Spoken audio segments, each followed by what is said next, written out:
Si vous êtes étudiant en licence 3 Histoire et que en ce moment même vous êtes en train de faire vos candidatures sur mon master, eh bien installez-vous confortablement parce que cette vidéo est faite pour vous.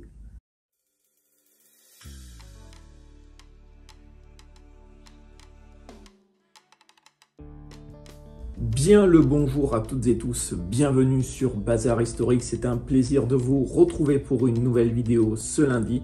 Et comme vous l'avez vu avec cette petite introduction, nous allons parler de master, nous allons parler de la poursuite d'études après la licence 3. Nous allons parler, bien sûr, vous vous en doutiez, de ce que l'on peut faire après une licence 3 Histoire. Donc, si, comme beaucoup d'étudiants de licence 3, vous avez l'envie, vous avez le projet de poursuivre en master, alors, comme vous l'avez remarqué, depuis le 25 février et ce jusqu'au 24 mars, donc lundi prochain, c'est la phase de candidature sur la plateforme Mon Master. Alors, je ne connais pas la plateforme dans le sens où, à l'époque où j'ai candidaté pour le master, voilà, mon master n'existait pas. Les candidatures se faisaient, se faisaient directement via les plateformes de l'université. Eh bien, vous êtes sans doute en train encore peut-être d'hésiter sur le master que vous souhaiteriez obtenir pour la rentrée prochaine. Eh bien, installez-vous confortablement parce que aujourd'hui, nous allons parler du master dans lequel j'ai rédigé le mémoire de recherche. Je vous en avais parlé sur les guignols de l'info. Ce master, c'est le master PEP. PEP pour pouvoir et espace politique. Et dans sa version longue, pouvoir et espace politique du 16e au 21e siècle. C'est l'un des nombreux masters qui structure la période moderne contemporaine, donc à l'université Bordeaux-Montaigne. Si vous êtes tenté, bien sûr, par ce master, eh bien, je vais vous en faire une petite présentation, semestre par semestre et année par année. Bien évidemment, vous vous en doutiez, c'est un master recherche, donc il a pour objectif à la fin du master, donc au bout du M2, la soutenance d'un mémoire de recherche original basé sur des recherches, sur l'analyse et l'argumentation à partir de sources et d'archives. Alors, qu'est-ce qu'on fait en master PEP? Eh bien, au premier semestre, en gros, on a différents UE. On a bien sûr les langues. Ce choix, vous le faites avant la rentrée. Donc, quand vous faites votre fameuse inscription au contrat pédagogique, donc vous choisissez les UE, etc. Bon, en master, il n'y a pas tant d'UE que ça à choisir, si ce n'est les langues. Donc, vous avez le choix, bien sûr, entre plusieurs langues et ce choix va définir en fait la langue que vous allez avoir pendant toute la durée du master. Si vous choisissez anglais en M1, et bien vous aurez anglais au deuxième semestre et ainsi de suite en M2. Donc vous avez ce choix-là. Vous avez aussi une autre UE qui est en fait une UE de découverte, une UE de participation à la vie scientifique où vous allez devoir valider des heures de conférences, de séminaires. En gros, il va falloir assister à des conférences, à des séminaires, à des colloques, tout ce qui a un lien avec la recherche et la vie scientifique. C'est pas obligé que ça soit uniquement des conférences d'histoire. Vous pouvez le faire avec de la philo, avec de la socio. Vous pouvez, vous pouvez le faire avec ce que vous voulez, du moment que ça a un lien avec la recherche et la communauté scientifique, avec la recherche scientifique, etc. En M1, entre le premier et le deuxième semestre, il n'y a pas de grande différence, si ce n'est qu'il y a 4 UE principales qui vont donner lieu au moment des partiels à un écrit de 4 heures et un oral. Donc au premier semestre, il y a espace et institution politique. Donc ça, c'est l'UE qui donne lieu à un écrit de 4 heures. Et le deuxième UE, c'est faction, parti et réseau. Donc celui-ci donne lieu à un oral. Et sur ces UE-là, vous couvrez les deux périodes, moderne et contemporaine. C'est les deux. Et au deuxième semestre, les UE, ces deux-là en tout cas, changent dans le sens où vous allez avoir une UE qui va donner lieu à un écrit, c'est-à-dire acteur et acteur du politique, acteur politique, et l'autre UE qui va donner lieu à un oral. Cette fois-ci, c'est l'UE guerre et conflit. Donc ça, c'est pour le deuxième semestre. Et il y a aussi une UE qui est commune à tous les masters recherche en histoire moderne et contemporaine. C'est l'UE méthodologie de la recherche, où vous allez assister à des cours et à la fin de chaque semestre, vous allez avoir un QCM. Et ce QCM se fera avec tous les autres étudiants de master. Ce sera un partiel commun où chaque professeur qui est intervenu à différents moments du semestre va soumettre des questions en lien avec le cours qu'il a développé auparavant. Donc ça, c'est pour le M1. En ce qui concerne la recherche, parce que là, bon, c'est la partie un peu rébarbative avec j'apprends, je fais des partiels, tout ça. Il y a la préparation d'un projet de recherche. Donc ça, par contre, c'est commun, c'est propre uniquement à votre directeur. Chaque directrice ou directeur de recherche a une vision bien précise de la thématique, de la question. Mais grosso modo, vous allez devoir rendre à la fin du deuxième semestre une introduction. Vous allez devoir rendre, si c'est demandé, soit un chapitre, soit un plan détaillé du mémoire. Personnellement, moi, j'avais rendu un chapitre. Et bien sûr, bibliographie, état des sources, annexes, bref, tout ce que l'on attend au final d'un travail de recherche original. Et soit votre directeur vous oblige, on va dire, vous met en place une soutenance pour ce travail de fin de M1, ou alors vous n'avez pas besoin de soutenance et c'est juste un rendez-vous à la fin du semestre où en gros vous avez votre note et vous commencez à discuter des modalités pour le M2.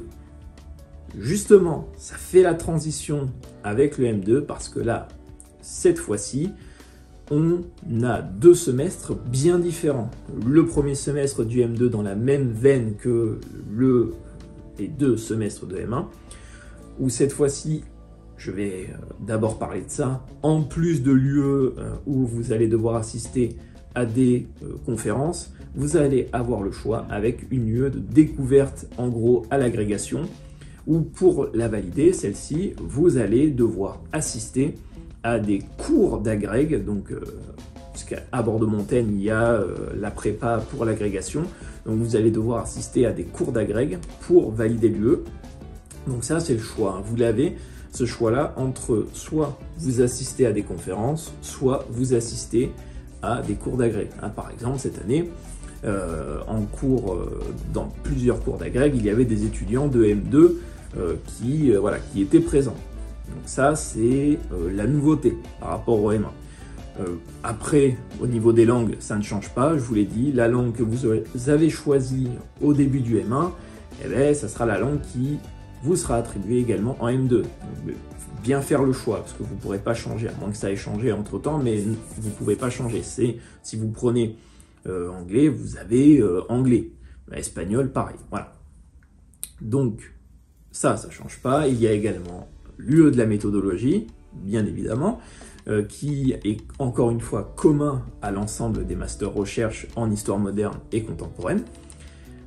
Pareil, des cours, des questions sur un QCM, et vous avez bien évidemment les deux UE qui vont donner lieu à un écrit de 4 heures et à un oral, comme en M1. Donc ce sont les UE, idées, débats et controverses, donc qui donne lieu à un oral, et discours et représentation dans les médias, donc ça c'est l'UE qui donne lieu à un écrit. Pareil, comme en M1, ça couvre, chaque UE couvre les deux périodes, moderne et contemporaine. Ça c'est pour la partie du premier semestre, avec bien sûr, et ça je ne l'ai pas précisé parce que ça, en M1 ça ne donne pas lieu à une note, au deuxième semestre de M1 vous avez une UE sur l'élaboration du projet de recherche où vous allez à l'oral présenter l'état de votre recherche au moment où vous passez. Donc en M1, ça ne donne pas lieu à une note, mais en M2, par contre, ça donne lieu à une note. Donc cette UE est en lien en M2 avec le chapitre que vous deviez rédiger pour la fin du premier semestre de M2. Ça fait beaucoup de chiffres, mais cette fois-ci, vous allez encore une fois passer à l'oral pour présenter l'état de votre recherche, mais vous allez être noté. Voilà, et cette note va s'ajouter à la note du chapitre que vous allez rendre. Ce chapitre, bien sûr, hein, c'est précisé par vos directeurs de recherche, ce chapitre est différent de celui que vous avez précédemment rendu à la fin du M1.